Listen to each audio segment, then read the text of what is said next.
Kale. Welcome to the Sports Podium with Hot Take City and Austin.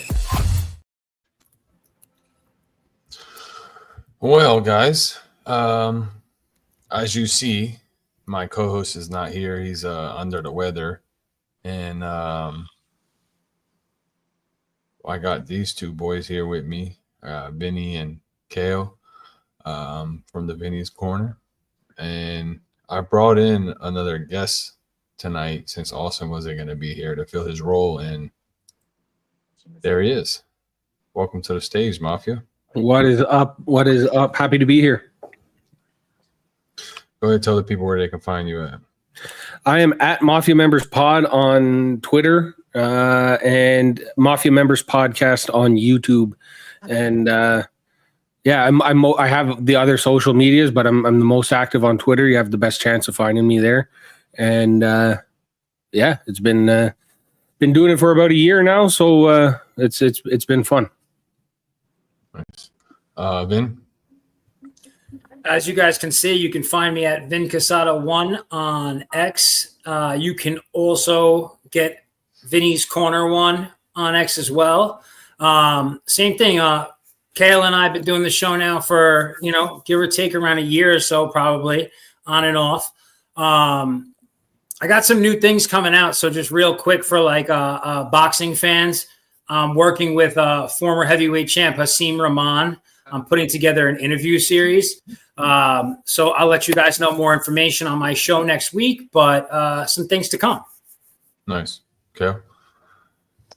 Well, I got the new brand of Studio 6 Kale that you can find on Twitter, and the new show, which is the 6th Street Studio featuring Kale. Okay. So we're going to get right into it, boys. And first thing we're going to talk about is these NBA moves so far. And obviously, we just seen the recent news with Ayton going to the Lakers. Vin, how do you feel about that? So you and I actually talked a little bit about this today. I think here's the biggest thing, right? So let me fix that. There you go. The screen here. Yeah, we got to see that whole bald head of yours. We can't just see half of it. Gotta see all of it. Nice. You see the shine coming off of that? Yeah, looks nice. You don't want anyone to miss out. I think Hot Take's just happy he's not the only bald one around here anymore. Easy. You see the little hair popping through. Little hair is the operative word there. All right, man. Tell me your take on this Ayton move, man, please. So DeAndre Ayton, I'll be honest, I think the best of him was the Phoenix Suns, for starters. The second thing, what you and I were talking about this today, Hot Take, just quite frankly, I think he's an overrated player. I think that's probably the easiest way to say it. He's not terrible. They needed a big, so I understand the move. But, okay, so when you listen to NBA insiders around the league, everyone says the same thing. They're like, we've heard about this guy's personality. He has some issues. He ruffles people's feathers the wrong way. He doesn't get along with everybody. People have said, quote, Chauncey Billups is the coolest, nicest guy out there, and he couldn't get along with Chauncey. You know what I mean? So, I just don't know that personality is going to jive on a team, assuming that LeBron's going to stay put, which looks like it, right? And Luka, I don't know that his personality is going to jive with these guys. I feel like, I don't know. To me, I see a lot of people saying it's like a B, an A minus. To me, it's a terrible move. I get that they needed a big. I have zero faith in Ayton at this point. Yeah. No, I definitely think that he's one of those bigs that, is kind of overrated, but not really overrated. He's he put up decent numbers, like 10, 15 last year, but on a Portland team that really doesn't have anyone, he should be putting up more numbers as a dominant big, and the amount of money they gave him.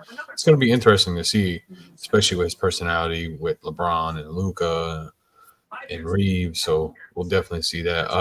Kale, what do you think about that? To be honest, I really like Vince knows it. I I follow it because I know of it, but these players, I don't really know anything about them. Respect. He's Mafia? here for the NHL. Yeah, we're getting into that. Mafia, what do you think about that? I mean, I kind of agree with Vin there. I think Aiton's best years are probably behind him. It seemed like he was this, like, in his last year in Phoenix, he was kind of this like sought after player, and everyone. And then he went to Portland and he kind of fell off, like he disappeared on a team that you think he would be like the star player for, right? And he kind of fell off everybody's radar. So I don't, I didn't spend much time watching DeAndre Ayton last year. I mean, the Lakers obviously need a big. I think Ayton is a downgrade from Anthony Davis, who they had on their team last year. But I think if you're a guy who has like you're saying, a guy who has character issues, I think going to a team that's led by LeBron is probably, a good situation for you, because he's kind of a leader of men kind of guy, and you can kind of hopefully help draw him in and be part of the team, get kind of that team first mentality for him, and hopefully it all works out for him. So real quick, hot take, just to give you a couple of numbers, right? When he was in Phoenix, 71 games, 69 games, 58 games, 67 games. In his 2 seasons total for the Portland Trailblazers, he played 95 games out of 164. Okay, so reliability is definitely a concern. You want a guy who can play 60 games plus when you're going to spend money on him, especially when he's going to be your main option at big.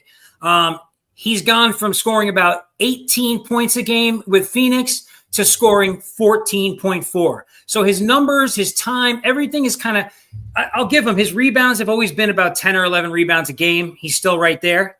But I feel like in his 7th, 8th season, he's a little bit on the decline already. And again, the character thing, I don't know. Well, I mean, in those 95 games, he did average anywhere from 30 to 33 minutes per game. So he's giving good time.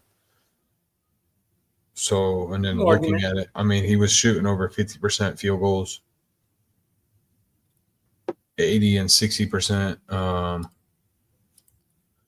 80 and 60% from the free throw. So, I mean, he was giving good numbers, averaging 10 rebounds. So, can he continue doing that with the Lakers, especially when you have two, not ball hogs, but ball handlers with LeBron and Luka? Somebody's going to have to control the floor and able to feed all 4 of these players, because now you have Reeves that is stepping up and, trying to run that point as Luka and LeBron play your wings, and then you have Ayton down low. So it's going to be very interesting to see who does what and how they figure that out. Like I said, I didn't watch much of him the past couple seasons, but I think for the Lakers, they're not too worried about what he's going to provide for them offensively. I think it's more defensive. I think they need to know, kind of, they need a rim protector. They need a guy who's going to get defensive or offensive boards for them. So I don't think they're too concerned about how many points a game he's going to get. I think it's more of the other stuff. And I think that's kind of where there's a bigger question mark in his game, is his intensity on the defensive side of the ball. Yeah, no, I definitely agree. And I think that's where they signed him to use him as is the defensive and the rebounder side. I do want to touch up on the Mavs. Obviously, it's, was a closed case drafting Cooper Flag to the Mavs. They lose one white boy in Luka, and they gain another one. I'm just saying, don't be surprised if the Mavs don't make the playoffs. Just saying. With Kyrie, AD, Cooper, they got a good squad. And don't be surprised if they're your Cinderella story next year. Just saying. Here's the question there, right? So we know at least the first half of the season, give or take, right? Kyrie's going to be out. Yeah. Who have they to my knowledge, they haven't gotten that guy yet.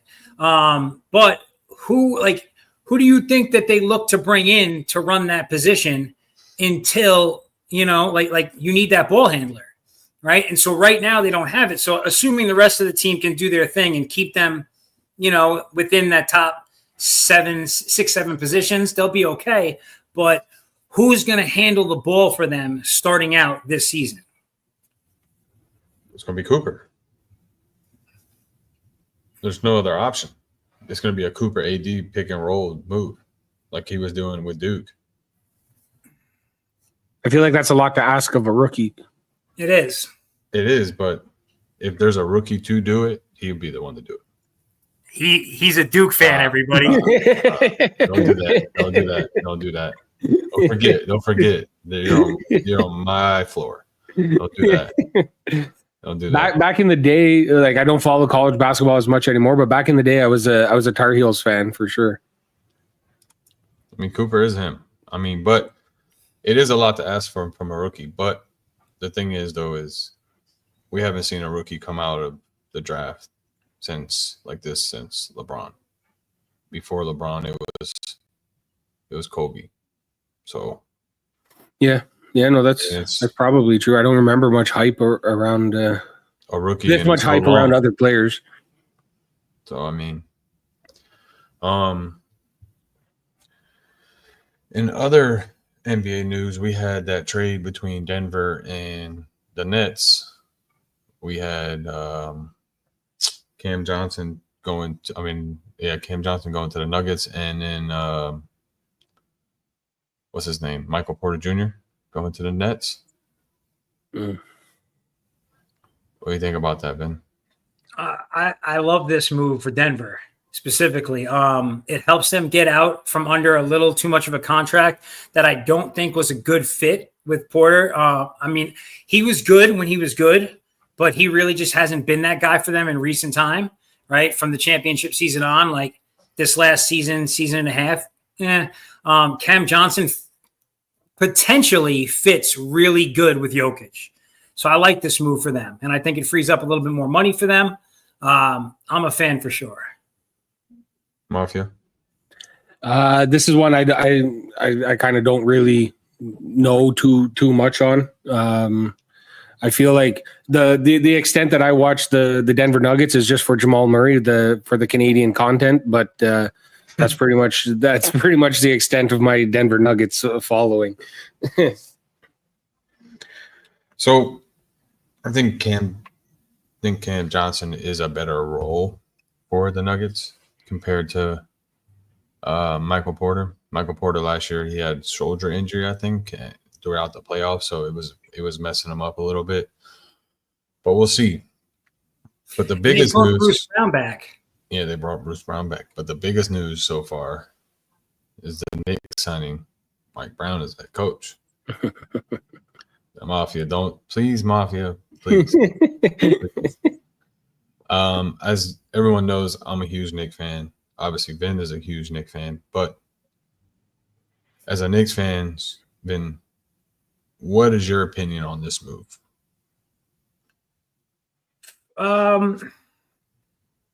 I like it and I don't, right? So I guess here's the thing, right? The guy is a champion as an assistant coach, you know, multiple times over with the Golden State Warriors and the San Antonio Spurs. So I trust that bit of a pedigree, you know. I mean, he's worked under Pop, he's worked under Kerr. As a head coach, I don't know that I see him as that ceiling raiser yet, right? Is he the guy? Okay, so we just went to the Eastern Conference Finals. We just had the best 5 seasons we've had in 20 plus years, right? With Thibodeau and 51 win season. Right. So the team played great. Okay, I understand, like, we didn't have much of a bench, but I understand the criticism that he didn't really use the bench. It was his big problem was that, you know, he decided to incorporate the bench in the Eastern Conference Final. Like, so now you got management looking at you like, why didn't you do this all season, right? So, I feel like that was kind of his nail in the coffin. I'm optimistic about Brown, but I'm not sure, right? So the next step with this team has to be the finals, right? So I think that Mike Brown's big advantage is what just happened in the East, right? Dame Lillard blowing out his Achilles, Tatum blowing out his Achilles, Tyrese Halliburton, right? So there's a good chance right now the favorites in the East have to be the Knicks and or Cleveland Cavs, right? So he may reap the benefits of that, but I'm not in a position at this point to say that I think he's going to do a better job than what Tom did for us. No, I respect it. I definitely think that this was a better signing than the potential candidates that they were looking at. Some of them candidates I don't think would have been able to handle that New York media. So I'm interested to see what happens. But we're gonna move on But do you think coaching was the problem for the Knicks? No, do you think they should have needed to make a coaching change at all? No. Because I was confused by them even making a coaching change. I didn't want to get into too detail with it, but the thing is, though, is if they listened to the players and they fired him over what the players said, then it's total bullshit because you've had your best win season since, whenever. You've made it to the Eastern Conference Finals in 25 years. Okay. So if anything, if they want to move on from him after 4 or 5 years because they feel like they can do better without him, fine.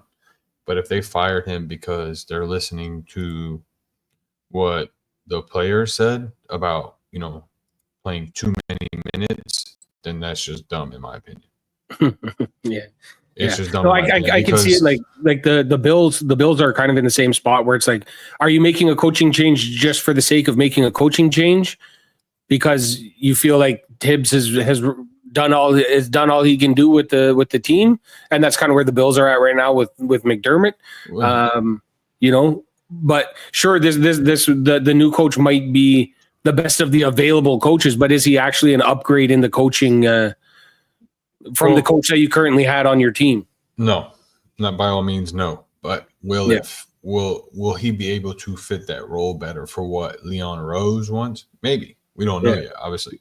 Yeah. It like I said, if they listened to the players and they fired him because of the players, then that's just dumb in my opinion. But if they fired him because they feel like they reached the potential level they possibly can reach with him and they want to move on and find someone else, then that's perfectly fine. I have no problem with that. Mm-hmm, mm-hmm. Here's my thing, hot take, right? So over the last 5 seasons, every year. Ew, you can have Doc Rivers. Ew.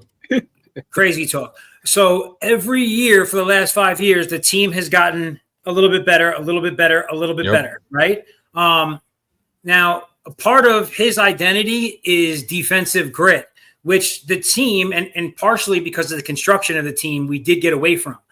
My thing, I felt like we just really needed defense coached up in the offseason, and I felt like we just needed to add some depth on the charts.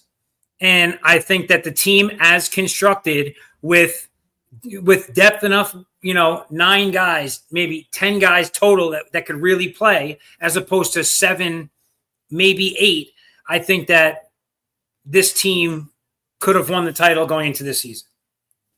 That's just my opinion, but they could have and they couldn't have. I mean, obviously we've seen what happened, but I don't know. I mean, I definitely think that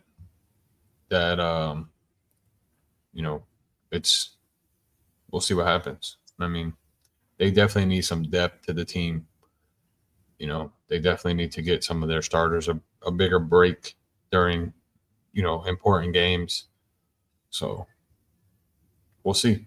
I mean, I can't speak too much on it now, but FYI, the captain just hit a 2-run home run. The game is tied in the 8th inning. We got 2 men on base. Just in case anybody was wondering what's going on with the Yankees. Yeah, we got a Blue Jays fan over here. You know what I mean? It's more just trolling Yankees fans that I do, but yeah. I know. Kale, are you ready for your NHL talk here, bud? Yeah. Yeah. All right, so I'll let you have the floor. And what is one of the biggest NHL moves so far in the free agency? Well, I feel like, obviously you're not going to talk about the free agency without talking about Mitch moving to Vegas. He was a core forward for Toronto, and a lot of people thought that, he was going to stay the core forward with Toronto. But I think they needed to move away from that core four because they kept getting second round exits. So getting Nicholas Roy over for him and dumping his salary over in Vegas was a smart move. Okay. Now, what does that do for Vegas as a whole? Like, it gives you a 100-point player. Okay. Now, playoffs, that's the thing. Game 1, 2, and 3, he's 1, 2, 3, and 4, he's a solid point production. But 5, 6, and 7, he's not really all there. So he's got to pick that up no matter where he goes. But I think some of that is like the kind of like it's kind of been the vibe around the Toronto Maple Leafs, like as a whole, like the whole organization kind of crumbles a little bit in the playoffs and when the games start to mean a little bit. So like taking a player like that and taking him out of that environment altogether and putting him onto a team, like he might become one of the best, like playoff point producers that in the league just because he's in a different environment right now, because they just have a bad kind of stigma around them when it comes to the playoff time. So for him, it's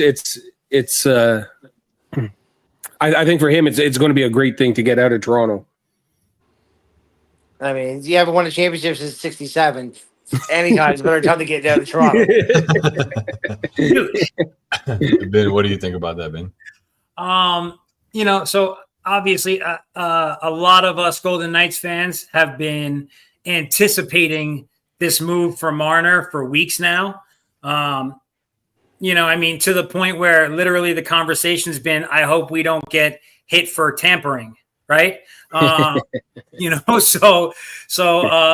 can see by our guy Hockey Freak that just chimed in, like this was a great move for us. This was definitely something that we were looking at. And then, Pietrangelo is out indefinitely. He said he's taking time away from the game of hockey because of his hip injury. Right. So he's completely gone. We were able to pick up Caden Korzak for a nominal fee to add to our defensive depth because we're going to need that with Pietrangelo gone. So far, I like what the Golden Knights have done completely.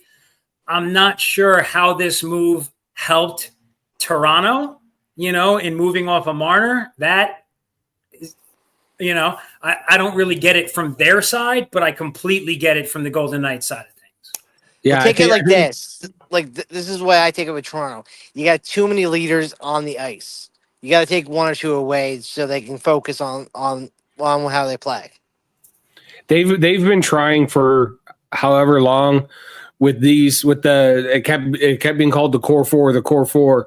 They've been trying that for so long. I think this is just a change they knew that it wasn't going to work with the core four. They needed to move on from it. Just make a change, bring somebody else in. And I think from the Vegas side, like one thing about Vegas that you see all the time is like they're big, fast bodies, big bruising, like their defensemen are huge guys and they grind you down throughout a 7-game playoff series. And I think what Marner can offer is a little bit of, a little. He's obviously a much smaller guy, but he'll bring some speed and some finish that they might kind of need a little bit as well. So it's I think for Vegas it's a killer move for Vegas.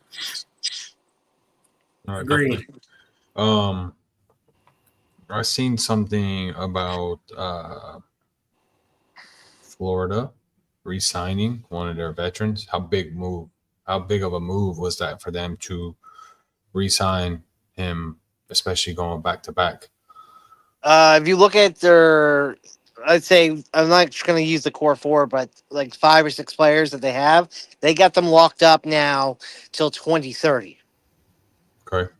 So they got another 3-4 years of these boys going back to back to back. You know, these guys work well together. They want to keep them together. They've been producing. They've been in the last 3 Stanley Cup Finals, most of them.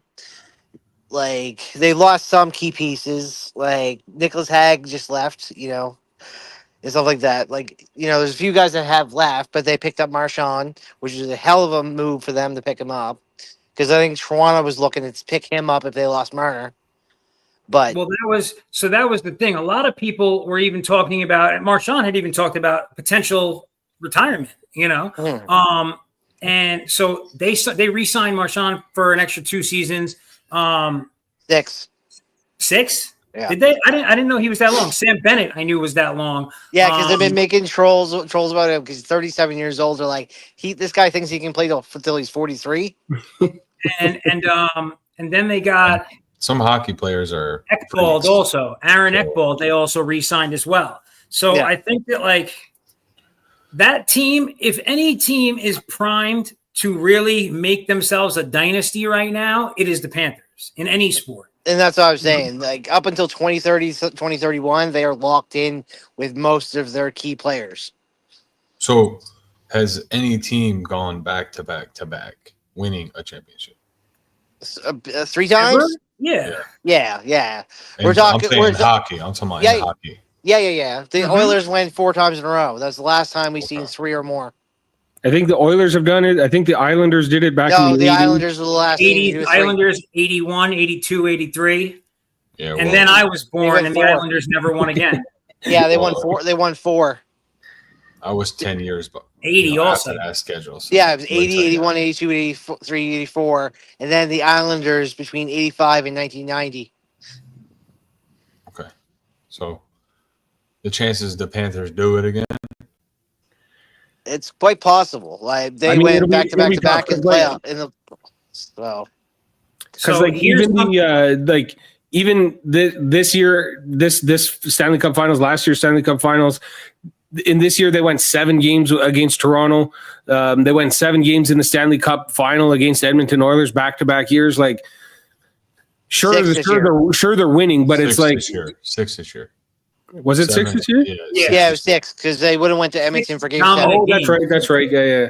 Anyways, it's been very competitive. Like, for sure, they obviously they won and they deserve the credit. But I don't think, like, they are a very hard team to beat. But I think they are beatable.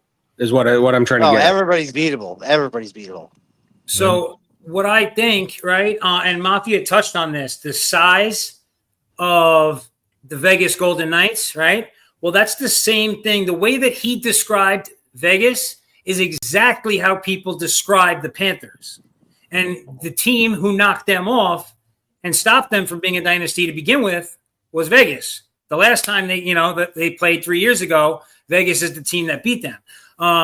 Vegas has got a long road ahead of them through the West, but the key thing about Tampa was they didn't sign a lot of their key players going into that year and whatnot. Their team wasn't the same team they were 2 years prior because they won 2 years prior and then they lost the third year they went in. No, but my point is that they're the team that can beat up on the other team on the ice. And when they're playing a team like Vegas, it's not necessarily the case. Oh, no, I'm just saying, Florida, you got beat up by Vegas, yes. But the thing is like, Florida's gotten stronger year after year now. They're getting stronger, faster. Every time you watch them on this whole playoffs, they'd be down 2 goals, they get 3. You couldn't stop them. They're just getting faster. Vin, what just happened, Vin? It looked like they were. So it's 9-9, bottom of the 8th. Runners were on first and second, and I look up and I just see a ball flying in center field, and I'm like, oh no, oh no. It ended up being a sac fly. Runners advanced to second and third, so the game is still tied. But I almost crapped myself just now.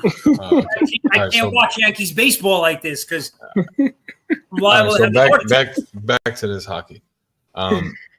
Any other big moves that happen in the offseason that will make a change on a team? Anaheim to Detroit. Mazurek for Gibson. Okay. Gibson was on. They're both losing teams the last few seasons, but Detroit picking up Gibson, they changed their GPA like through the roof. Having Mazurek, who had a shitty GPA, to having now having a goalie that's got an amazing GPA. So it's going to change Detroit a little bit. Okay. So it helps him. Totally. Yeah, it's going to help them, and Gibson is open for this. He's like, I want to be a Red Wing. I want to play here. I want to do this. I want to show up. Like, he's got enthusiasm to change Detroit, and that's what you want as a goalie, to come in to want to change. Okay, now on the other side with Anaheim, does that change anything for them or help them in any way? It could, because sometimes, I've always said this about certain players, especially goalies. Sometimes a goalie might not work out in a certain team, and Mazurek just didn't really seem to fit in Detroit. He might work better in Anaheim. So it just might be just a move that, you're moving goalies because they're just going to work better for the teams that they're with now. Yeah, going with goalies, it's always it's a complete crapshoot. Like there was you have no idea. Sometimes it takes them until they're 29 years old to get it figured out, and then that's when they start playing well. And sometimes it's just a matter of the system that you're in. Sometimes you come in real hot, and then like an Aiden Hill who goes and wins a Stanley Cup with Vegas, and then now he's still a good goalie, but he's not on the same kind of trajectory that everyone thought he was going to be on, right? So for goalies, it's very much a hit or miss thing, and sometimes changing scenery is really all that they need. And Detroit likes to play a two tandem system a lot of times. They don't just focus on one goalie. They will have a backup that's going to help him out to take off the harder games for him that he might not be able to need rest or whatever. That's what Florida has done with Bobrovsky. They had him for some games, but sometimes he needed rest. They have a backup, and Detroit's been known to do that, a two tandem system, for a long time. Ben? So really good move, actually. I was just looking at that happened the other night, was between the Islanders and the Canadiens. The Canadiens acquired Noah Dobson. I think that was a really solid move for them. And he had just signed an 8-year deal with the Islanders and then got moved on a trade. So I think that was a really good move for them. Dobson is, he's a defenseman, but he's really good at what he does. He's a goal scoring kind of defender too. So I like that move for them. On the Islanders side of things, I'm not sure. I got to look and see exactly who they got, but the Islanders just signed Shabanov. I thought that was a pretty good move for them. They have a couple of moves, and the Islanders actually, the draft just happened. So, I'm sure Cove would know a little bit more about it, but I know the Islanders did have the one pick on that. Yeah, they got Schaefer. Yeah. Okay. They picked up the number one defenseman. And he's supposed to be really good. He was like the Cooper Flag heading into the NHL draft. Like he was far and away the best player that was available. 100%. What a word, Cooper Flag, huh? Why'd you have to, out of all people in the world, you had to use him? It's a good comparison, right? I think he gave your guy kudos, right? He was just talking to how good he is and how good this guy is comparatively. But yeah. Montreal needed to pick up another defenseman because Lane Hudson is an up-and-coming defenseman. He didn't play that often, but he got 60 points his rookie year. Did really well. So you really need a veteran defenseman to play with this kid to show what kind of skill that Lane Hudson's got. Because he was what everybody was talking about in Montreal at the beginning of the season. He got I think something like 40 points just this year alone. He blew up, and he just needs a guy with him that's got experience. And I think Dobson's a perfect example of a defenseman to go 1 and 2 with him. And you know what? The Islanders also, so for this draft that just happened, in that trade, the Canadians sent 2 first-round picks that they had. They gave both of those in that trade deal to the Islanders. So the Islanders get an A for that trade too, because the Islanders, just direction-wise, the Islanders are not a competitive team right now, in reality. And so it really would have held a guy like Dobson back. It adds to the Canadians where they could be more dangerous and kind of shore up their defensive side. And it allows the pieces to come into play for the Islanders to kind of get on that rebuilding stage. So I think it was a good trade on both sides, really. Okay. Any other big news in NHL? Brock Nelson. The Avs take this as call me to face. I don't know. Brock Nelson was an Islander. I grew up on the Islanders, Brock's a very good player. He's good at what he does. He moved over there, right before the trade deadline, and they re-signed him to a 3-year extension. I think that's a good move for the Avalanche, and it kind of shores things up for them. So why? Well, I wouldn't say it's a lot of big moves, but Edmonton lost Corey Perry to LA. Corey Perry, how many teams is that guy going to lose the Stanley Cup on? So the early prediction is the LA Kings are going to the finals next year. So.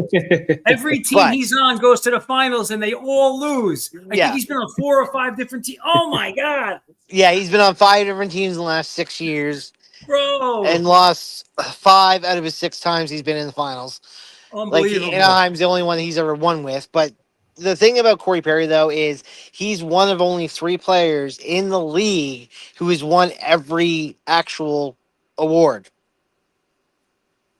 That is true. He won his major juniors. He's got Canada. He's got the Olympics. He's got the Cup. He's one of 3 players that only has from his junior year has won every type of title except for the AHL with the Calder Cup. Yeah, the only thing he does not have.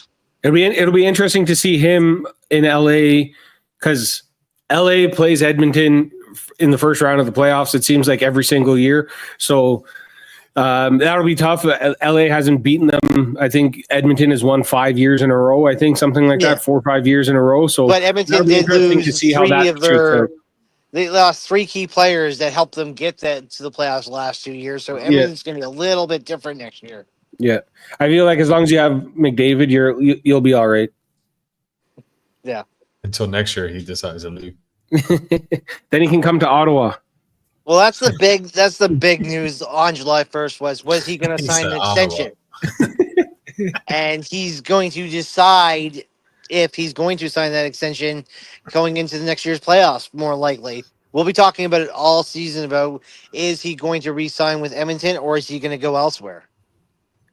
Did they make any defensive moves? Because, at least for me, I felt like everyone put Skinner on the hook, right? But that defense played like shite, they were just like. No, they're still going with the same defense. They're still going with the same everything. It's just they got getting rid of Perry was one thing to get rid of because yes, he's helped you get there, but he also has helped you lose the last 2 seasons. Evander Kane, they needed to walk away from him because he didn't even shake anybody's hands at the end of the tournament, at all. Sore loser. He did not shake a hand and was like, whatever. That's gonna be Vancouver's problem now. Nice. So he pulled a LeBron. Nice. Yeah. Ew. So he needed to get the bad blood out of Edmonton because there was probably some negativity with these players. So getting rid of them will probably get the locker room to be a little more excited. They did get some key pieces that they needed to fill in some holes, but we'll have to see how Edmonton does. But the last 2 years with Edmonton was they were kind of shit mid-season and then came back, got into their form, and got into the finals both years in a row. They weren't a surprise, but they also were a surprise. So looking at it, early predictions, just throwing it out there, we tend to see LA because of your boy Cooper and then Florida Panthers back in the finals next year. I think a lot of people will think Florida will go back again because their entire team is pretty much locked in until 2030. So they'll be the team to beat. That doesn't mean that I think Florida's going to go back again because Tampa was the same way. They went 3 in a row, then Tampa just went to the wayside. So Florida could be the same way. We see 3 or 4 years out of a good team, and then we don't hear from them a couple years. Pittsburgh was like that between '08 and 2016, where they went to 4 cups, stuff like that. Chicago, they had a good 3-4 year run. LA did a 3-4 year run. So a lot of teams do a 3 or 4 year good run, and then you'll hear from them for 5 or 6 years. So pretty much Edmonton, the same thing. Yeah. I think it's going to be real tough for Edmonton to come out of the West. I think there's like the West has way too many good like stacked teams. Like Dallas is going to be a tough out. Vegas is a tough out. Colorado is tough. LA might be getting a little bit better. There's just lots going on in the West that just make it tough. But I think as far as Florida is concerned, it's kind of like betting against the Kansas City Chiefs. It's like, okay, most likely they're going to be the guys that come out. Like I wouldn't pick anybody else, but also I wouldn't be surprised if they don't make it kind of deal. You know who's going to be interesting this season, I think, who's been doing pretty good this offseason, the Mammoth. I think Utah's had a pretty good offseason so far. It'll be interesting to see how they can move up the ranks. I still think the Mammoth. You have the New Jersey, new look, new feel. You'll have the fans excited about them, but I still think they're still going to be a 6th, 7th, 8th team. Like they're not going to be too exciting. They're just going to be kind of out there just a little bit. I think the team that's going to surprise you in all reality, if they can pick up, they've been the same thing as the draft, is San Jose. San Jose's getting younger. They're getting faster. They're putting key pieces in there. Now, if they can get a solid goaltender in San Jose, then I feel like they can be, with Celebrini being their top defenseman, I believe that San Jose could be the team to talk about in the next 2 seasons. If we're talking about up-and-coming teams, don't forget about the Ottawa Senators, though. Yes. They have their moments. Only against the Leafs, but that whole core of our team got the first taste of playoff hockey this year. They kind of know what it's about to get back there. Signing some depth pieces that we need, which is good. So, I like the way that the team is headed. Oh, I love the way the team's headed, but Brady's not Matthew. Yeah, he's better. Go ahead, Vin. Go ahead. So I'm curious, have the Blackhawks done anything this offseason? No, They got a few young players. They were really deep in the draft. I think they had majority of the draft picks. I think they picked up a lot of key pieces. They're going to be in development for another 2-3 years before I really think the Blackhawks are going to be something. Okay. They have Bedard. Really, I feel like that's really their main piece right now. And I don't know much else like what else they have to, like Edmonton has McDavid and Draisaitl, like that's their tandem. I feel like Chicago just has Bedard, who's like a 20-year-old kid now, and like, it's a lot on one guy's shoulders is my main concern for Chicago. 20. He hasn't even hit 19 yet. He's still 18 years old. Is he? No, because he's been in the league. He's been in the league 2 years now. Yeah. He's only 18. He's almost 19, but he's only 18 right now. He's still young. Wow. He could be on our World Junior team. Yeah. They got 3 first-round picks this season. So they got a total of 1, 2, 3, 4. They got 8 picks in this draft. They got 3 first-rounders, Anton Frandel, center, Vaclav Nastrazil, right wing, and Mason West, center. Mason West is a big dude too. I know about that guy. He's like 6'7" or 6'8", and he's a center. So it'll it'll be interesting to see how But he plays. oh yeah, they got Vitelli. Oh, they didn't get Massey. I thought they got Massey, but they didn't. Hey, Vin, can we get a quick score check on the Yankees game there? Hey, Mafia. You ever been kicked off mid show? But like you were saying, Vince. But if you look at their draft picks, a lot of their guys are between 17 and 21 years old. They got a really core, young, up and coming team that's gonna come. Same thing again. They had some goaltending, but they really need a goaltender. They got the defense part down, but they're gonna have to really pick up on their tandem. Oh my God. Since Mafia wanted to throw his comments, we'll go ahead and bring it up. Let's switch our attention to some baseball right quick. The Yankees are so stressful. All right, Vin, just hold off, please. All right. Speaking of the Yankees, Vin, I remember you saying a comment or a post either yesterday or the day before yesterday, saying that if the Yankees lose this game, you got them out of your top 10 in the power rankings. But as a Yankee fan, you should know every June for the last 3 or 4 seasons, Yankees have just thrown June in the trash. And here we are in 2 days in July, and they're still acting like it's June. So just keep giving Jazz Chisholm that torpedo bat. Oh, Jazz has been on fire. Can't deny that. Jazz that's not. He's actually not the guy I'm concerned with. I'm more concerned. So I brought up this stat. Was it last week? Maybe when Cove and I were on. But guys like Goldschmidt was batting like 350. He's batting like in the last 20 games. He's batting below 200. Okay. Obviously. Fried has become touchable recently. He's had 2 4-inning outings in the last 2 weeks. And it's not just that. Here's the issue, right? It's okay if the Yankees dip, if everyone else is dipping at the same time, but Tampa Bay has the same amount of wins as the Yankees right now. They just have more losses. It's the only reason that they're not tied for first, because they've played more games. Toronto's 1 game out too. So Toronto and Tampa Bay are 1 game out. But okay, so just looking at the league right now, right? You got Philly, you got the Mets, you got the Astros, you got the Dodgers, you got Chicago, you got the Detroit Tigers. Right? So like if you were to go by numbers, the Yankees are still a top 10 team for sure. Sorry, that's my daughter in the background there.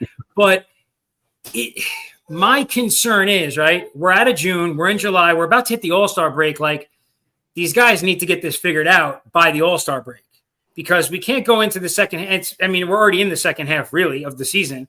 But right now, I don't feel great about I'm looking at August, and I'm like, well, if we drop 15 games in July, what are we going to look like in August?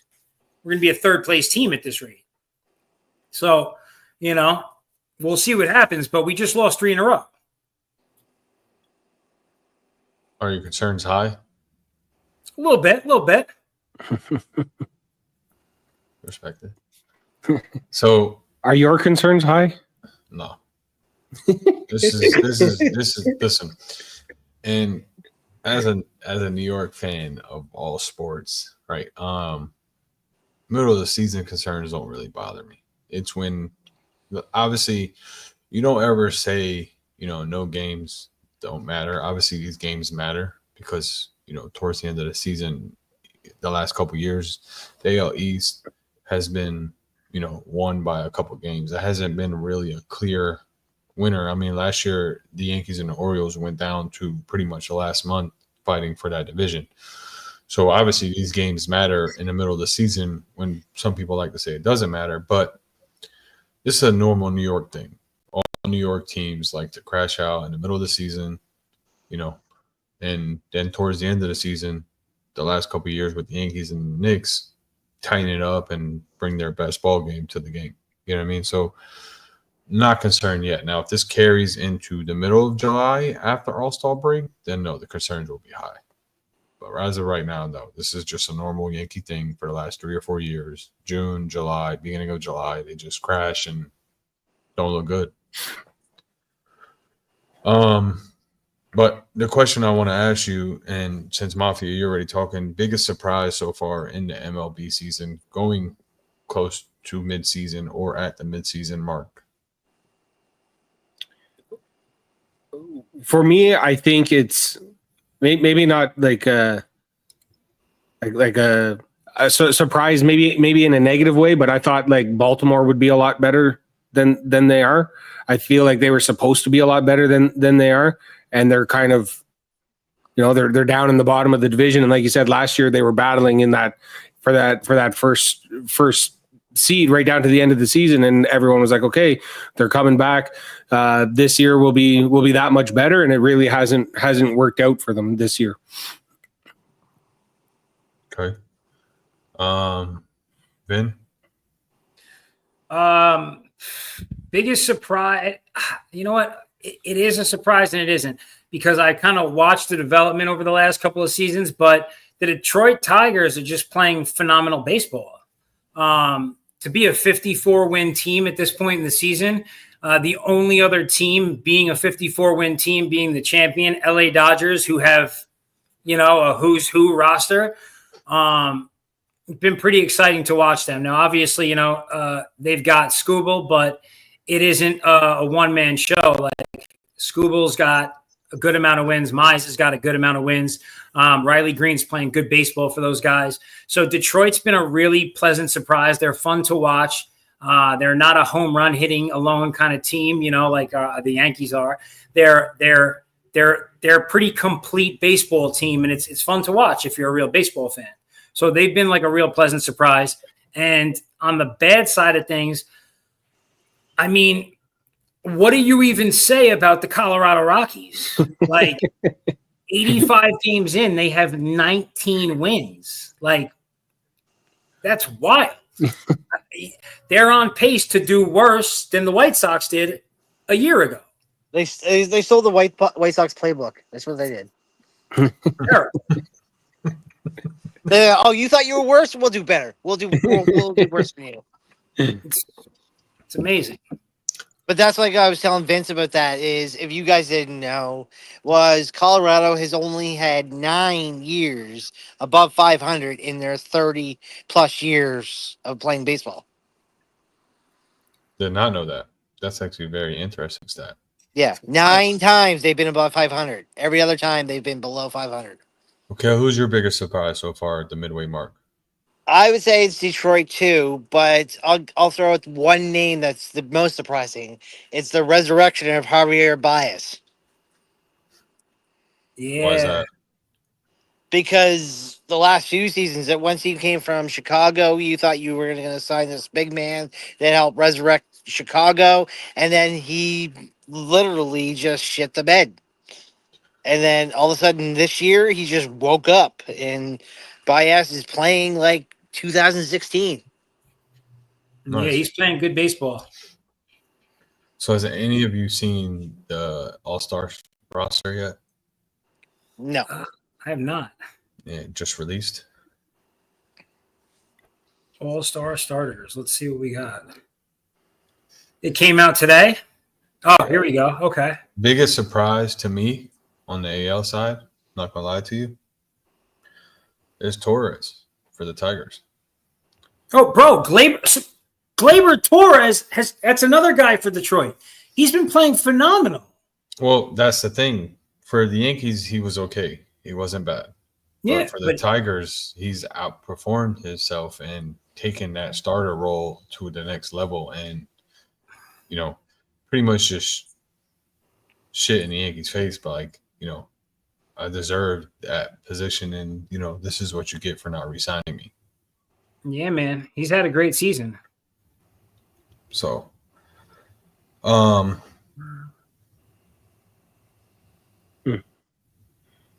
MVPs so far of the AL and the NL at midseason.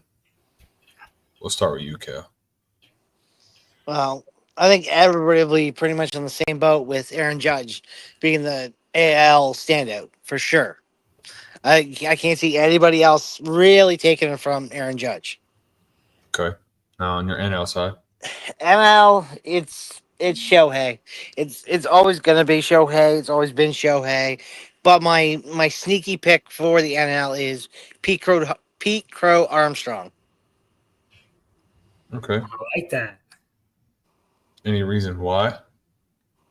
I think it's just, he's just been playing phenomenal ball. He's been showing up. He's been doing everything he needs to do as a 5-2 player, basically. He's only 23 years old. Yeah. He's got 25 stolen bases, over 60 ribbies on the season. The only thing I think that hurts him is probably his batting average is like a 260, 265 maybe. But I think Shohei's only like a 270, 275. He's at 265 average, 301 OP, and then 537 slug. And then my bad. OBP, he's at 301, but then at OPS, he's at 837.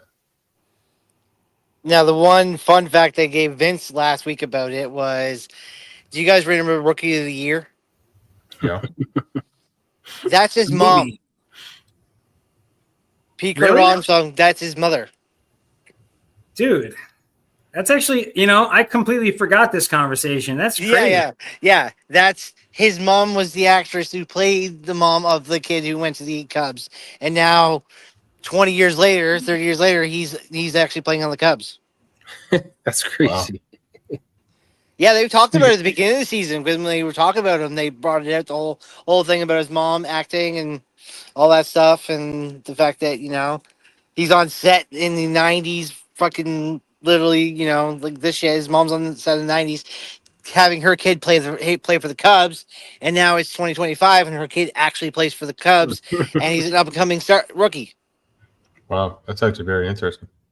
Kind of crazy, right? I did not know that. Mafia, who's your MVPs for both sides? I think I'd have to agree with Kale there. I think it's Aaron Judge and Shohei. I think people forget. Well, maybe not forget, but it's kind of understated that Shohei is also like a pitcher in their rotation, despite putting up like whatever kind of batting numbers he has, and like that. I feel like maybe not overlooked, but like we haven't seen anything like that, and I feel like if you're doing that, you should be the MVP regardless. Like you're the only person in the league who's doing both things on the field. So I feel like it should be his to lose. Okay, so I agree with these guys. The only thing I would say is that this season, at least, right? So Shohei is getting back into pitching, but at like if I was to grade him today, his pitching's a non-factor.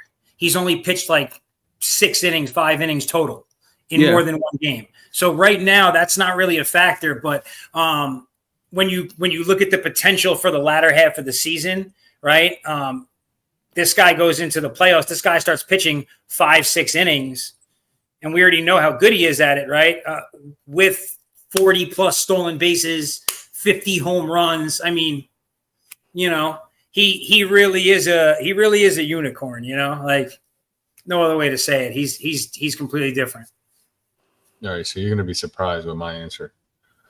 Obviously, Judge on the AL, like that's unanimous. Like there's no other questions about that. By the end of the season, NL MVP, Vin's probably going to hate me for this. Juan Soto. By the end of the season. What is giving you this belief? I mean, the last couple games, he's turned it on. You know what I mean? Hitting home runs back to back. He's looking like the Juan Soto we've seen with the Yankees and with the Padres, mid-season form. So if he continues this, And it hurts to say this, by all means. I mean, still to this day and tomorrow and yesterday and 10 years from now, it's still fuck Juan Soto. But, you know, as of now and looking into the future, if he continues this, I can see him potentially being the NL MVP.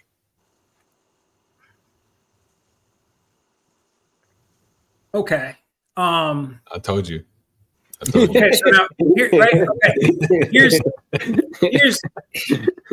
here's what I'm gonna say. Okay, he's had a couple of good games recently. I can't argue that, right? Okay, but have you seen his stats lately?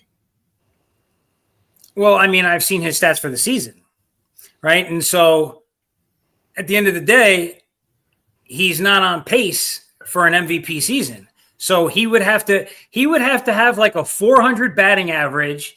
He'd have to hit 30 more home runs this season, hit another 50 to 60 RBIs. He doesn't even have 50 RBIs yet. He's batting just over 250. He's only got 20 home runs on the season. To be competitive with Shohei, no way. I mean, at least I don't see that yet. I think he would have to have one of the greatest second halves of the season in modern baseball to be the MVP. And this is what I'm saying. He's just getting started. Like, he had a slow beginning to the season, but the last recent games, he's, you know, put on a show for those Met fans. You know what I mean? Just saying.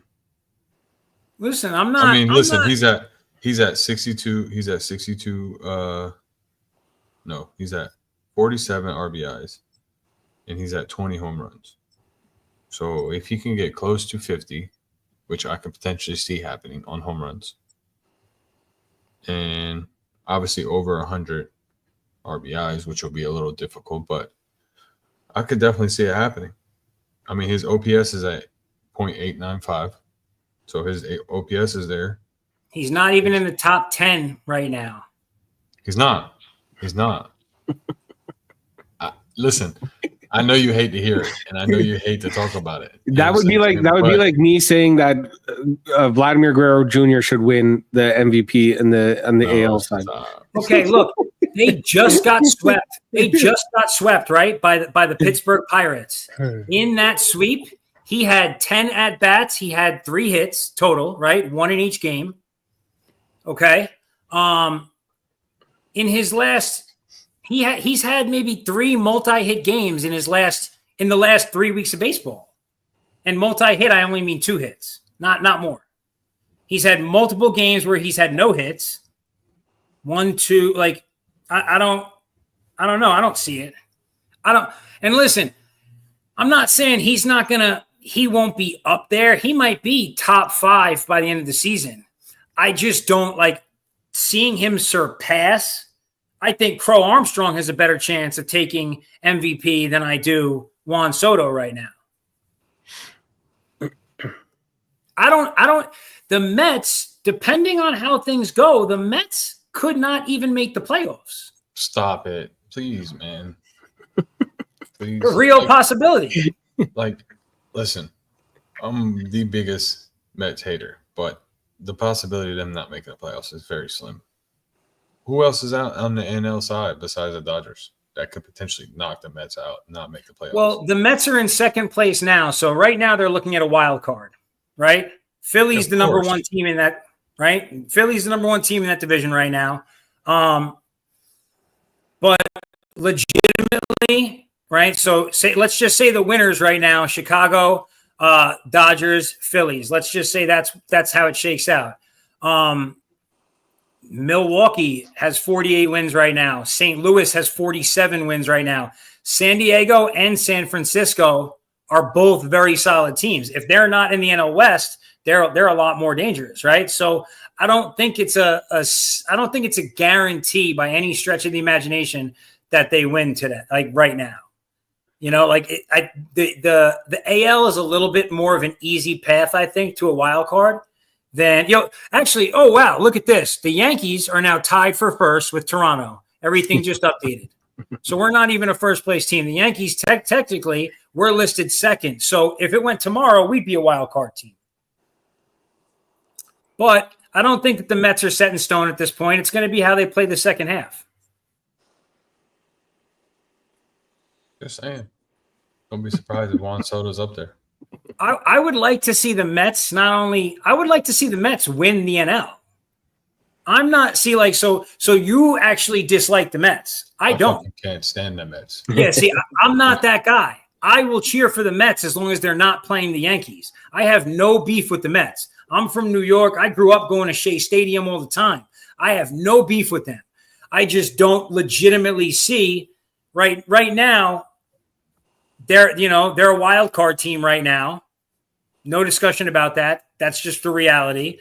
And they do not have a top 3 MVP candidate today. That's all I'm saying. I'm just going by the numbers, my friend.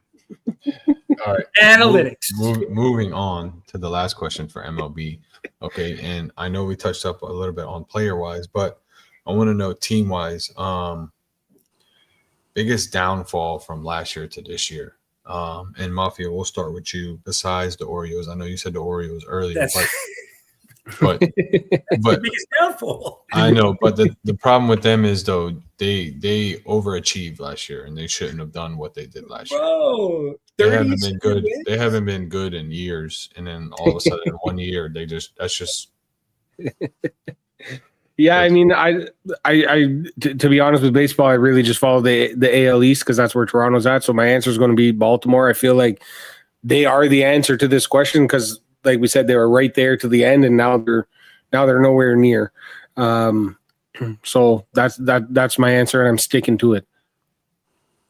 Oh, you're sticking to it. Nice. Vin. And don't say the Orioles, bro. All right, I know you know more baseball than the Orioles, so just let's switch it up a little bit here. So this is actually a pretty easy one for me because I was running down some numbers with Cove last week. It's the Kansas City Royals. They're sitting in 4th place right now. Bobby Witt, all of his numbers are down from this time last year. He's on pace to have a worse season than last season. He was an MVP candidate last season. And if he's not playing that caliber of baseball with the supporting cast he has around them, it's not really that surprising. But that was a pretty awesome team, a pretty exciting team to watch last year. And right now they have 40 wins. So they're not like abysmal, but they're a 4th place team, and they're in a very tough division. So I wouldn't expect to see them in the playoffs this year. Minnesota, Cleveland, and Detroit. And right now, look, they could beat out Cleveland. They could beat out Minnesota, but the way they've looked, I don't think they will. Okay. Okay. I had to say the same thing about KC. KC went from winning the division to basically playing almost worse ball than the White Sox. Right there. Yeah. No, I definitely agree. But moving on, just touch up a little bit on NFL a little bit with the last recent news that we've heard. Jalen Ramsey to the Steelers. How do we feel about that, Ben? So this is a weird one, right? When I just saw the news, when I didn't see the deal and I just saw Jalen Ramsey to the Steelers, I was like, ooh, okay, I'll love this move, right? But that was before I realized they were also moving off of Minkah Fitzpatrick in that move. Minka's a little bit younger, but Ramsey's an actual cornerback who can also play at the nickel.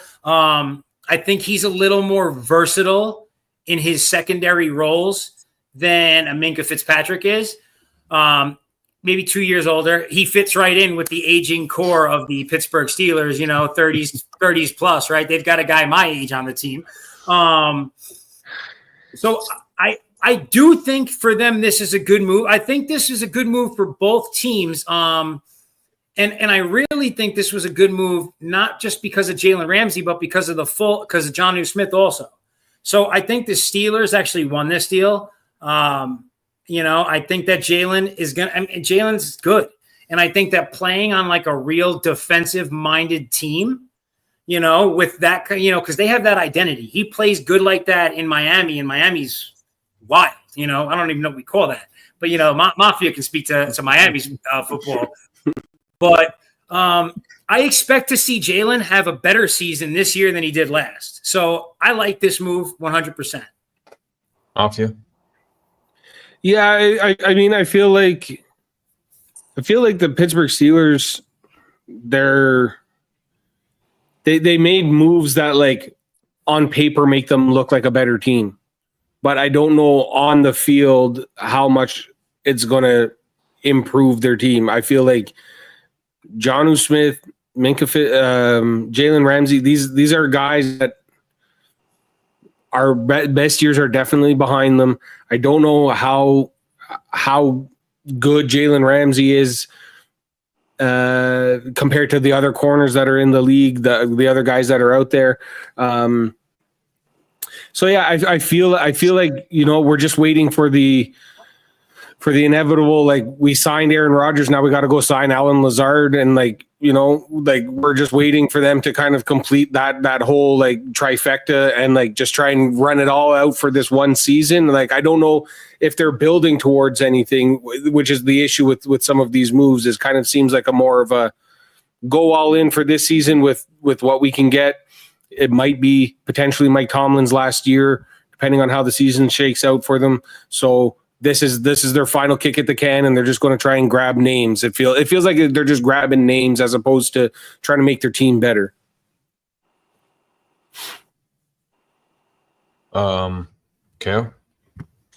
I have the same kind of feel. It's just like, I feel like it is just like a name grab thing, but it's also, I feel like you picked up Aaron Rodgers, you need to pick up the rest of the team, because I don't think Rodgers is going to do anything at all with the Steelers at all, and they're going to need a defense. So picking up Ramsey is going to be a significant change for them, because, every time Rodgers makes a mistake, Ramsey's going to be the one that's going to come steal that ball to come back with it again. It seems like the bigger issue for the Steelers is going to have to be like what's going on with TJ Watt. Like, is he? That was the next question. Is he holding out? Are they going to sign him? Are they going to pay him? He said he wants to be the highest paid non-quarterback in the league. Like, that's a bigger issue for them for sure. Yeah. I mean, there's a lot of teams trying to reach out to the Steelers about, trading for him. So it all depends on what happens there. Honestly, I just think that Vin might like the move for the Steelers. I actually don't like the move for the Steelers. And the reason why is because, like Mafia said, Ramsey's on his older ages. His best days are behind him. I'm not saying that he still can't be a good corner, but, you put him up against guys like Jamar Chase, Zay Flowers. Those guys he's not going to be able to keep up speed-wise because of his age. So he's going to have to play that second man role and guard, a Higgins, a Hopkins that just signed with the Ravens. So Cleveland has nobody. We haven't mentioned one Cleveland wide receiver yet. I mean, you have average wide receivers in Cleveland. I mean, you have Jerry Jeudy. He could still be, dominant. You have Cedric Tillman that can still be dominant, but you don't have those A1, 100% tiered 1, tier 2 guys in Cleveland. So with Jalen Ramsey playing against Cleveland, it's not going to be as bad as him playing against Jamar Chase on the outside. Mm-hmm. Jamar Chase burns him every time. And so does T. Higgins. So does T. Higgins for sure too. I think, to be honest, if they play him, I think if Jerry Jeudy has Jalen Ramsey on man coverage, I think he beats him. I'm not saying no. I think Cleveland likes that matchup. Yeah. But, I would agree. Look at the quarterback difference. Who is Cleveland coming out as quarterback? You understand what I'm saying? At least with Bengals, Joe Burrow is a great quarterback. Mm-hmm. With the Ravens, Lamar is a good quarterback. So, with the Browns, you don't know who they're coming out with quarterback. So that one-on-one coverage depends on who the quarterback is. But Ramsey cannot go one-on-one coverage with Chase. I don't know, man. I hear Sanders throws a nice ball. We'll have to wait and see. But But I personally don't think that was a good move for the Steelers. Now, if they wouldn't have gave up Minka and kept Minka and got Jalen Ramsey, then that's a whole different ballgame because Jalen Ramsey can play that too, and then Minka's still your one. So we'll see what happens. But Vin, I'll let you break the other news about your boy signing with the Dolphins. About my boy signing with the Dolphins. Yeah. You know who I'm talking about. What, am I tripping right now? No, I don't. Your boy Waller. Oh my bro. Okay. So listen, I don't even understand this move, right? Okay, so you move off of Jonnu Smith, right? And then you bring out of fresh retirement, mid at best, Waller. I'm not like, for Waller, this is a great move because, obviously he didn't come back to play football. He came back to get a paycheck. Let's be real for a second, okay? Let's just call it what it is. Because, if you're trying to compete, I don't believe you go to Miami. No offense, right? But Miami's going to be third, fourth place in their division. Real talk, right? So I don't even get the move. I understand he was disgruntled with our Giants, right? Oh, they had me. His literal gripe, right? You read the story. His literal gripe was they lined him up in a fullback position as a tight end, and he had to block. Why would you then sign this guy to your team? He just said, in other words, I'm not a team player. I don't want to do what you ask of me. I'd rather retire. Coming back for a paycheck. This is one of those moves where we're gonna look back after McDaniel gets fired and we're gonna be like, well, you hung your cap on Tua, and then you went out and you got rid of a guy like Smith, you brought in a Waller. These are just moves that make no sense to a logical mind who likes football. I mean, listen, we've got a Bills fan right here. When you saw Waller get signed, as a Bills fan, were you or were you not borderline excited? I believe my exact words were, "What the fuck is going on in Miami?" Because it doesn't make any sense. It doesn't make any sense to me. They just Jonnu Smith just had I don't know, but it felt like a career year with them. He had a lot of, I think he had over 800 yards. He had 8 or 9 touchdowns at least. And it felt like that was the one good thing that they had last year was the Tua to Jonnu Smith connection. That was kind of the one thing that was going for them all season, and it's gone now. And to me, it's crazy. I think they were always going to be a third, fourth place team in the division coming into this year, just because of the Jets and the Patriots getting better, and obviously the Bills will be the first place team. So they were always going to be in that third, fourth place spot regardless. So to me, I don't know. They're not making the same moves as the other teams in the division of getting better. They kind of are just staying stagnant with Mike McDaniel as their head coach, Tua as their quarterback, and just hoping for the best. Agreed. They had that one game against Denver where they scored 70 points, and everyone thought okay, this is a juggernaut of an offense. Who's going to be able to stop it? They're not. The reality is that they're not. That one 70-point game skews so many offensive stats for you for the rest of the season that you're overhyping yourself and you're overvaluing yourself because of this one game. And I think they're making a mistake by keeping McDaniel. I think they made a mistake by keeping Tua, and I think it's just downhill for Miami. All right, man. This is not a Miami bash show. Right? This is about Darren Waller, okay? Who just went to Miami. Okay? I do have one question, and then we'll wrap it up after that. Then team to beat in the NFL going into the 2025 season. Team to beat? I mean, I just don't see like I don't see how anyone and this is coming from a Giants fan. I don't see how anyone possibly throws shade at the Philadelphia Eagles. I just like Here, you want to see? Fuck the Eagles. like it. Listen, Saquon's here.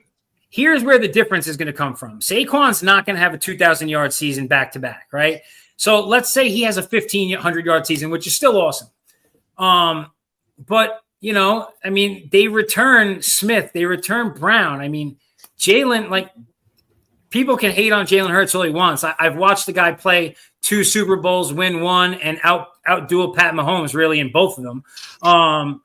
You know, and that defense is, you know, they've got pieces in and out, but I think that the way the team has been constructed over the years recently, right? And I don't see them falling off, right? I don't. I think that they'll win our division. I don't think division they'll go to the Super Bowl because 19 years. So, I mean, listen, we're going to see what happens, but to me, that's the team to beat, right? Like it should be the Super Bowl champs. Makes sense, right? Mafia. Yeah, I mean it's tough to disagree with the Eagles for sure. You know, everybody. I feel like the team to beat every year is the Kansas City Chiefs. Just on a regular Sunday, they're the team to beat for sure because they're the number 1 team in the league. They have been for the past however long. But I think the Super Bowl performance, especially last year, kind of showed how good and how deep of a team the Eagles are and how much of a complete team that they are. And they're going to be a tough team to play against for sure. Yeah. Definitely going to give you a surprise because, you know, he's known me the longest of all. And you would think I'd probably say the Eagles. You think I'd probably say the Chiefs. But I'm going to give you my surprise for the year. It's going to be the Ravens. Elaborate. Well, Derrick Henry's boasting about how he's going to hit a 2,000 season because he wants a starting role with Adam Sandler. You know, they're getting past the Justin Tucker, you know, hypocrisy of his bullshit. But I just think that all the Ravens got to do is beat KC, and the Ravens will compete in the Super Bowl. Respect it. What do you think, hot take? I was trying to get out of that one. He's going to say Giants. He's going to say the Giants for sure. He's going to tell us how Jackson Dart is the answer and all that kind of stuff. Listen, after this year, once they realize that they fucked up with signing Wilson, Jackson Dart will be the starter. But no, the team to beat obviously is the Eagles. You know, I just hate to say that. Like that put a pierce in my heart when I said that. But you know, obviously, you know, defending Super Bowl champs, they are a complete team. But I don't think they go as far as people think they go. I don't think they make it to the NFC Championship this year, and I'll put that on record. So, who takes them out? I think the Lions versus Washington would be in the NFC Championship game this year. Oh wow! I don't know about Washington. I feel like, you know, the second year, the sophomore slump is a real thing. I think that's a real thing that affects a lot of players. And I just I don't know. Right. I'm a little hesitant on Washington in general. I think they got exposed a little bit there by Philly in the championship game last year about kind of some of the weaknesses on their defense, and you know, I'm not too high on the Washington Commanders. So here's my thing with that, right? They had problems on the O-line, they fixed. They had problems in defense, they fixed a little bit of it. Obviously, there's still a couple more holes on their defense, but that sophomore slump, I think Jaden Daniels would be the quarterback to not have a sophomore slump. Yeah, for sure, there's quarterbacks that don't have the sophomore slump. I don't think it takes long for NFL defenses to figure out how to stop what Jaden Daniels can do. He comes in as a rookie, no one knows what to do. He can get away with it. Year two is a different story. I'll tell you this, and this might hurt some feelings here, but Josh Allen won't be top 5 in MVP voting this year. Won't be top 5 in MVP voting. Yeah, I mean he gets snubbed for MVP all the time. I wouldn't be surprised with that at all. I think he has a down year, and people start freaking out. That's fine, but like the only counter to that is like we have a relatively easy schedule this year. Like I don't see a team on our schedule outside of, depending on how well the Patriots, how good the Patriots are. Like there's not really a team. We have week 1 against Baltimore. Week 1 is a crapshoot always. Kansas City we play well against. I just there's so many games in there that are winnable games. I just don't see him having a down year based on that. Have you guys re-signed Cook yet? No. So I legitimately think that the biggest mistake the Bills could make in this offseason would not be giving him what he wants, because a large part of the success of that offense, specifically Josh Allen's, was having that man in the backfield. He played incredible football. But you can't 100%. But I don't think he's a $15 million a year running back, which is what he's asking for, right? Why not? It's not even top of the market. That puts him top 3 running backs in the league. I don't think he's a top 3 running back in the league. I think there's quite a few running backs who are better than him. He's top 10 probably, but I don't think he's top 3. Who besides the obvious is better than James Cook? The only 2 or maybe 3 that you can put above him would be CMC, Barkley, and Henry. Who else would you think and that? CMC is a big question mark these days. And Henry's getting older, so who? Would you put Saquon, Derrick Henry, Bijan Robinson, Jahmyr Gibbs. Who else? I mean, I think he's in that. Maybe he's 5. Jonathan Taylor in Indianapolis. I feel like he's probably better than James Cook. I don't know. I don't know off the top of my head, but it's not a knock. It's not a knock against Cook. What I've said from the beginning is what they should do is give him like $12-13 million contracts, and then try and give him the incentives to get him to the $15 million that he wants. If the $15 million is the number, that's just kind of what's been floated around by his brother, really. But I totally agree. I think we need to keep him. We need to do whatever we can to keep him on the team. Okay. My AFC pick is a very random kind of dark horse pick for this season, but I feel like, I don't know. I got a feeling that Houston is going to make big noise this season in the playoffs. They're going to win their division, but I think that team's gotten better. And I feel like they're going to be a team to look out for when the playoffs come. Yeah. I mean, I'm definitely biased, but I think this is the year that the Bills get to the Super Bowl. Stop, bro. Always wide right. Always wide right. I just, and I don't want to be like a jerk. I feel like the Bills are the team that may never win a Super Bowl. I don't even care if they go. If they go, I think the NFC wins. I don't even care who plays them. So here's a question for you. Who do you think of all the divisions in the who's the most like guaranteed to win their division? Like who's the most clear cut? Like, is it Kansas City, Buffalo, Baltimore? We already said it. Eagles. Is it Philly? Eagles. Outside of the Eagles, though. Outside of the Eagles. I think the Bills are the most guaranteed, if I'm being honest. Nah, watch out for the Jets. Who challenges them in their division? Watch out for the Jets.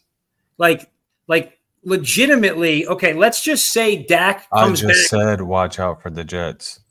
I know, but here's what I'm saying. Let's look at the NFC East, right? Let's say Dak is back in form 2 years ago before his hamstring ripped off his body, right?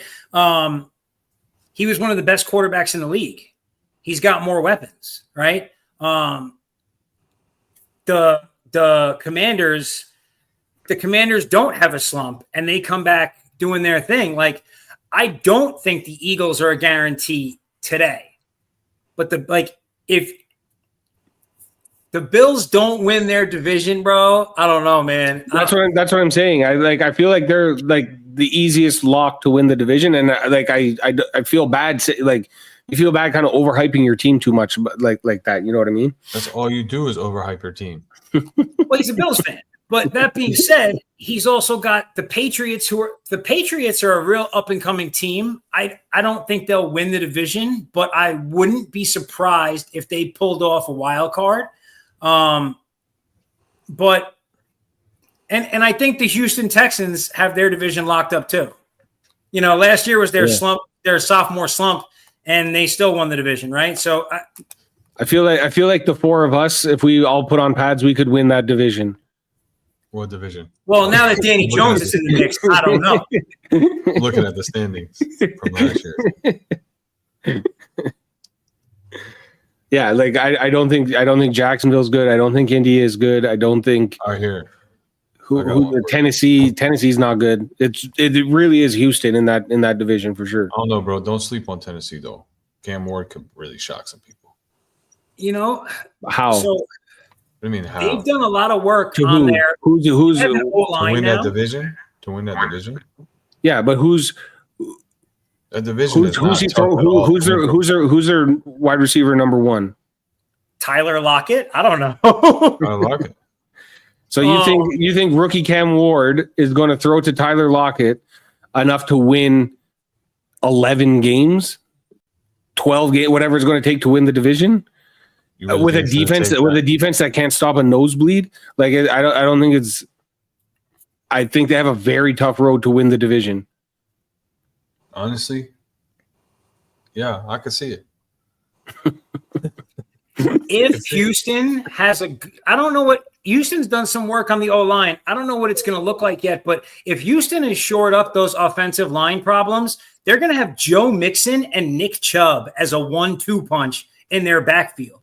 Not to mention their receiving. They lost Tunsil though too, right? They lost their best O-lineman. He went to Washington. So like that's the question. I mean, but they best O-lineman, but their O-line, you know, had holes everywhere last year, realistically. So, you know, I guess it's not necessarily a terrible thing for them. It's just going to matter. And like I said, I'm not sure exactly what moves they've made on the O-line, but at the skill positions, that team's pretty tight. Yeah. Listen, my biggest surprise team this year, okay, I'm telling you to watch out for them, okay? There's no Call of Duty being released this year. Okay?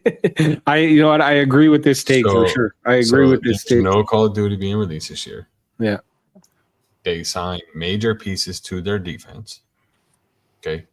They fixed their offense a little bit. And don't be surprised if the Cardinals win the West. Don't be surprised. Yeah. At all. I actually don't hate that take at all. Don't be surprised at all. I'm not sure what the Rams are. If they're healthy, I think you know what I mean. I don't know what's going on with them. Seahawks not great, and I feel like San Fran, they had a fire sale this offseason. Like I don't know what's going on in San Fran either. I feel like Arizona is going to be very competitive in that division. I've been saying this for the last 2 months. Do not be surprised if the Cardinals win the West. Yeah, actually, I really like that take. Just that simple. I mean, I don't think they win 10 games this season. They won 8 last year, and they added 4 major pieces between defense and offense. So where do you don't see them winning 10 games? The Rams weren't healthy for a portion of the season last year, so you got Rams coming back healthy. They're not being healthy to start off the season either. Who are they missing? I'm saying all their players that were hurt last year are going into this season hurt until they're able to come back and play. Stafford plus receivers is a problem, right? I think the biggest question mark in that division is the 49ers. An Asian Devontae Adams with a young Puka. Who else do they have on that offense besides Williams? So you think that they have no tight end. That their skilled positions between Stafford, Williams, Adams, and Nakua isn't strong? I'm not saying it's not strong, but you have an aging Adams, you have a young stud in Puka, and then you have a running back with Williams that once McVay sees that you're a problem to his team, you're either getting benched or you're getting your touches cut. So Williams had a little bit of an issue last year with fumbles. So going into the season, you can't expect him to have that same role. You're going to see a little bit more of Blake Corum be part of that role. And let's not forget, Stafford is also aging. Yeah. Stafford is also getting up there. Stafford played awesome football, especially in the second half of the season. Yeah, for sure. For sure. So, I mean, so Aaron Rodgers had a good season last year too for the Jets. Aaron Rodgers is older than me. Okay, cut it out. So no, let's continue though. But let's continue. Like you said, the Niners are the biggest question mark of that division. So I can't even consider the Niners a top 2 team in that league. You know that the Niners are favored to win that division? Yeah, but they're the betting favorite. Let me say that, which to me is wild. I think that Kyle Shanahan should be on the hot seat by this point. That's dumb. They lost so many pieces on defense. They lost major pieces on offense. Their O-line is crap outside of Trent Williams. CMC is a question mark.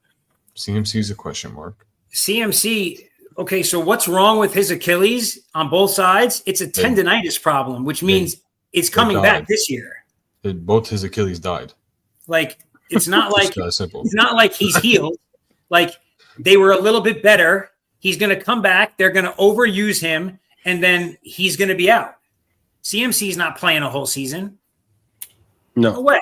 No. Guy's cooked. I think the toughest, I think for me, the toughest division to predict this year is the NFC North. I have no idea what's going on with, are the Vikings going to be good again this year? Is Caleb Williams and the Bears, they made a lot of moves. Are they going to be good? What's going on in Green Bay? To me, that division has the most amount of question marks and is the toughest one to predict. Dude, I fully agree. They have 4 teams. I mean, the Lions, assuming everybody's healthy, whatever else, the Lions should be an awesome team again this year. I don't expect to see too much of a fall off there. But Jordan Love is, he's a question mark at this point in my mind. I've seen greatness from him and I've seen terrible from him. I think that the Bears, it's kind of show and prove time, right? You've got the new shiny coach. You've got a million weapons. You got the first draft pick, right? I mean, and they have a good defense, right? But I'm really excited to see JJ McCarthy and what he can do as a starting quarterback for the Vikings. Because, I mean, you can't come into a better situation than having Jet and Addison, on either side of the ball as quarterback, right? Exactly. And then having TJ Hawkinson as well. Right. So, and a really good defense. The Vikings defense last year was really good. Top 5. Facts. Yeah. So they'll be interesting. I'd like to see them win the division. Yeah, I'd like to see Minnesota win the division. I think it's going to be Detroit, but I'd like to see it be Minnesota. You got it all wrong. You're going to pick Green Bay, aren't you? All wrong. All wrong. The Bears. Yeah. I mean, I mean that's what I'm saying. This division is impossible. I could definitely see being Chicago. The Bears, bro. I'm trying to tell you, they signed 3 offensive lines. 2 of them were from Kansas City. Okay, they added major help to that defense. Don't be surprised. I'm just saying. Listen, you read this name at the bottom of my video, my face here. You know what I mean? It's all about the hot takes, bro. You know what I'm saying? So I'm just saying, don't be surprised. You can video cut this, post it, whatever you want. Don't be surprised if the Bears and the Cardinals make the playoffs this year. That's all. I don't hate that. I don't hate that at all. Potentially win the division. So yeah.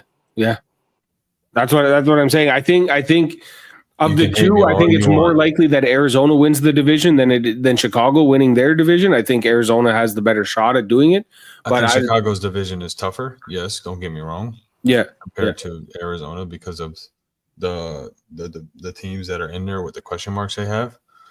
But don't be surprised if the Bears are at least, top two in that division fighting for the playoff spot to win that division. There you go. And there, look. I'm just saying those two are my biggest surprises going into this year are the Cardinals and the Bears. And I've been speaking on the Cardinals winning that division for the last month and a half, maybe 2 months now, because of all the question marks in that division. Mm-hmm. So, I mean, last year, going into I think it was week 1 we played them last year. But I talked to a lot of Arizona fans before that game, and all their question marks were on the defensive side of the ball, and that's all they did this offseason was just shore up holes on the defensive side. They drafted all defense. They just went out and addressed all the needs that they needed to do. And I really like the Arizona Cardinals this year. Because look, going back to the NFC North, right? We'll make this short. We don't know what we're getting out of JJ. I'm not saying that he's a bad quarterback or a good quarterback. You don't know what you're getting out of that Vikings offense. Yes, they still have Justin Jefferson. Don't get me wrong, but you don't know what you're getting out of McCarthy coming in off the injury into a system that he's played 1 or 2 games in before his injury. So you don't know what you're getting out of him. Green Bay looked iffy last year. I mean, they did draft Matthew Golden, so that is a big plus for them because they haven't drafted a wide receiver in the first round in years. Their defense is still a little shaky, especially with that run defense. The Lions, they folded hard last year. So they might be a little hungry, but I mean, Jared Goff ain't young either. So let's just, you know what I mean? You got a young Bears team that's hungry and that wants to prove their point to this team. And Caleb Williams, I mean, how much hate has Caleb Williams taken?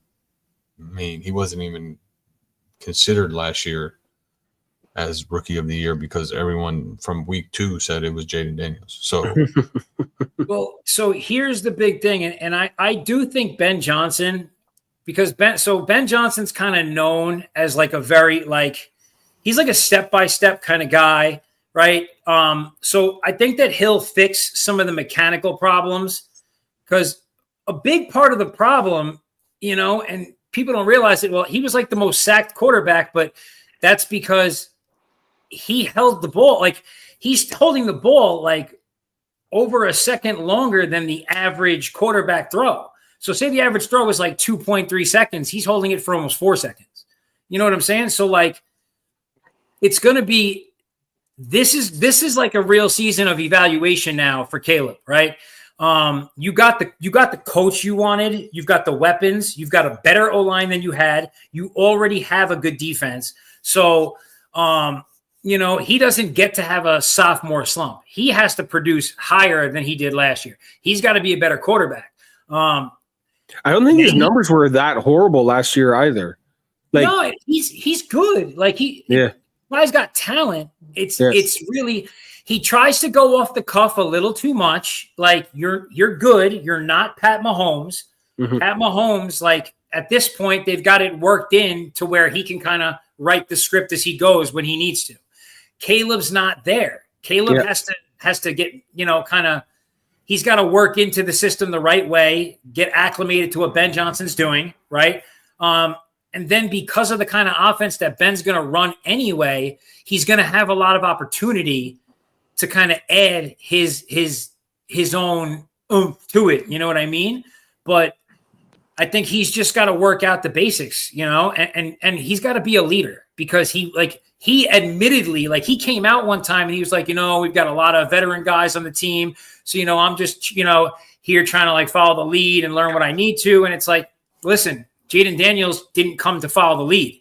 He came to take the lead, right? And the quarterback's got to be their leader. So Caleb's got to step up and do things better. Yeah. But I think that wraps it up, boys. I hope so. It's been like 2 hours. I mean, you went on a rampage with talking, so we were waiting on you to get done there, bud. All Vince. It was all Vince's fault. Oh yeah, always gotta blame the Italian. For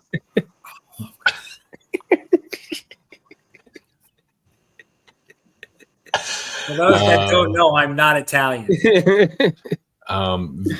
Then tell the people where they can find you at. So exactly what you guys see up there at Vin Casada1 on X. You can also find my X profile for Vinny's Corner. It's Vinny's Corner 1, and you can find that on YouTube as well. And Vinny's Corner podcast is available on Spotify. Tell them about your new release. Oh, yeah, and we got some things coming out. Nothing is I don't know exactly where we're going with it yet, but I've been spending some time with former heavyweight champ Hasim Rahman. Guy once knocked out Lennox Lewis. Pretty impressive. But more importantly, we've just been kind of talking through maybe doing some kind of a series where we're looking at doing an interview series, looking at everyone in boxing is looking at the guys that are hot, your Tank Davises, Canelos, etc. I'm looking at prospects and then putting out the stories of more like old school boxing legends, guys like Vinny Paz, and talking to them about their stories. So things to come later this summer, but hopefully you'll all be able to tune in. Mafia. Mafia Members podcast on YouTube and Spotify, at Mafia Members Pod on all social media. I actually got to interview a Buffalo Bills player this offseason, so that was pretty cool. So you can go check that video out on YouTube. And that's the best way to find me for sure. Okay. I got the 6th Street Studio with myself. This I'd say for the summer is all baseball, but once we get into September, we'll be going to all sports. And you'll find me the same way as 6th Street Studio on YouTube and Studio 6 Kale on Twitch. On Twitch, X. Nice. Obviously, y'all can follow me at Hot Take City 904. You can follow our Sports Podium page at Sports Podium 224. Make sure you follow my co-host, which wasn't here tonight because he's under the weather, at Austin_Roland0. Give us a follow. We'll probably be back either next week or the following week on Vinny's Corner. So make sure you look out for that. Appreciate you guys tuning in. Thank you guys for joining me.